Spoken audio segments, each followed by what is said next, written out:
Chapter 22.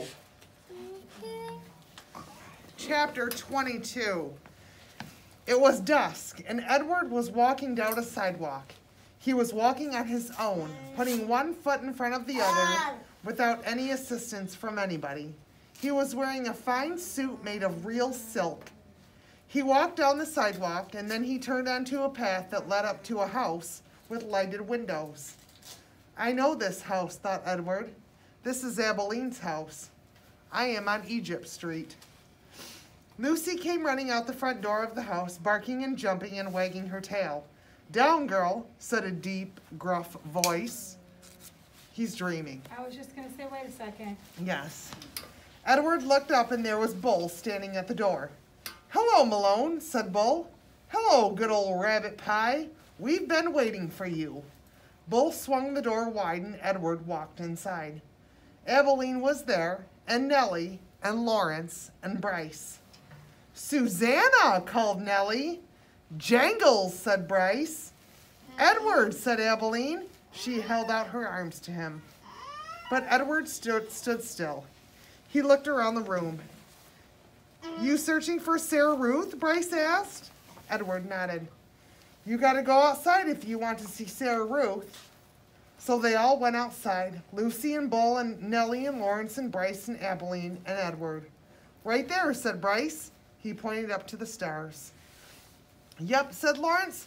That is the Sarah Ruth constellation. He picked Edward up and put him on his shoulder. You can see it right up there. Edward felt a pang of sorrow, deep and sweet and familiar. Why did she have to be so far away? If only I had wings, he thought, I could fly up to her.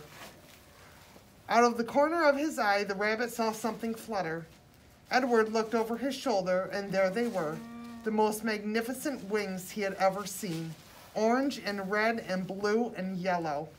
And they were on his back. They belonged to him. They were his wings. What a wonderful night this was. He was walking on his own. He had an elegant new suit, and now he had wings. He could fly anywhere, do anything. Why had he never realized it before? His heart soared inside of him. He spread his wings and flew off Lawrence's shoulders, out of his hands and into the nighttime sky, towards the stars, towards Sarah Ruth. No, shouted Abeline. Catch him, said Bryce. Edward flew higher. Lucy barked. Malone, shouted Bull. And with a terrific lunge, he grabbed hold of Edward's feet and pulled him out of the sky and wrestled him back to the earth. You can't go just yet, said Bull. Stay with us, said Abeline. Edward beat his wings, but it was no use. Bull held him firmly on the ground. Stay with us, repeated Abeline. Edward started to cry. I couldn't stand to lose you again, said Nellie.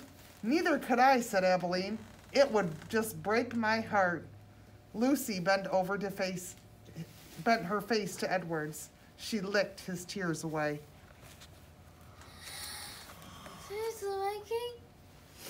Chapter 23.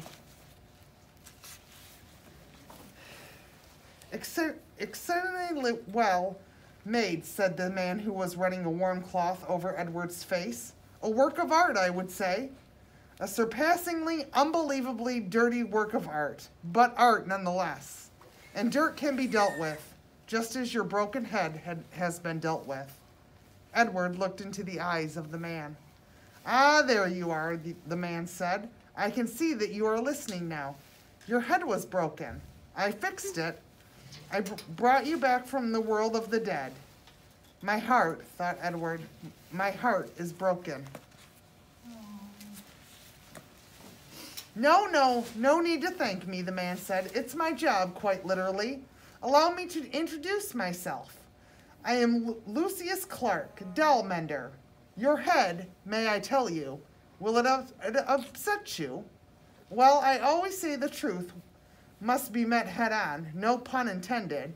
Your head, young sir, was in 21 pieces.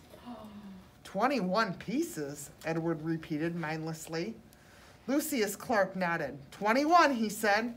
And modesty aside, I must admit that a lesser dell mender, a dell mender without my skill, might not have been able to rescue you. But let's not speak of what might have been. Let us speak instead of what is. You are whole. You have been pulled back from the brink of oblivion by your humble servant, Lucius Clark. And here Lucius Clark put his hand on his chest and bowed deeply over Edward. This was quite a speech to wake up to, and Edward lay on his back trying to absorb it. He was on a wooden table. He was in a room with sunshine pouring in from the high windows. His head, apparently, had been in 21 pieces, and now was put back together into one. He was not wearing a red suit. In fact, he had no clothes on at all. He was naked again, and he did not have wings. And then he remembered Bryce, the diner Neil, swinging him through the air. Bryce, you are wondering perhaps about your young friend, said Lucius. The one with the continually running nose? Yes, he brought you here, weeping, begging for my assistance.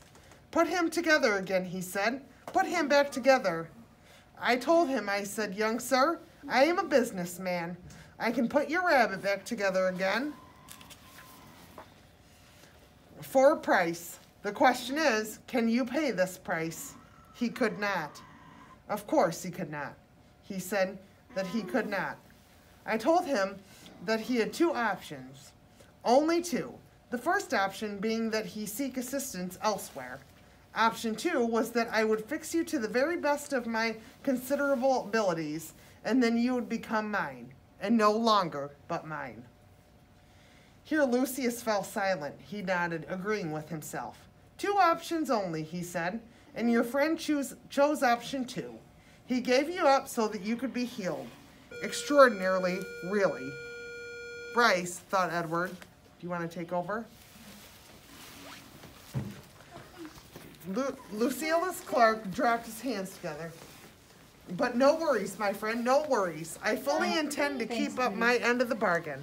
I will restore you to what I perceive to be your former glory. You shall have rabbit for ears and a rabbit for tail. Your whiskers will be repaired and replaced. Your eyes repainted to a bright and stunning blue. You will be clothed in the finest of suits. And then someday I will reap the return in my investment in you. All in good time, all in good time. In the Dell business, we have a saying, there is real time and there's Dell time. You, my fine friend, have entered Dell time.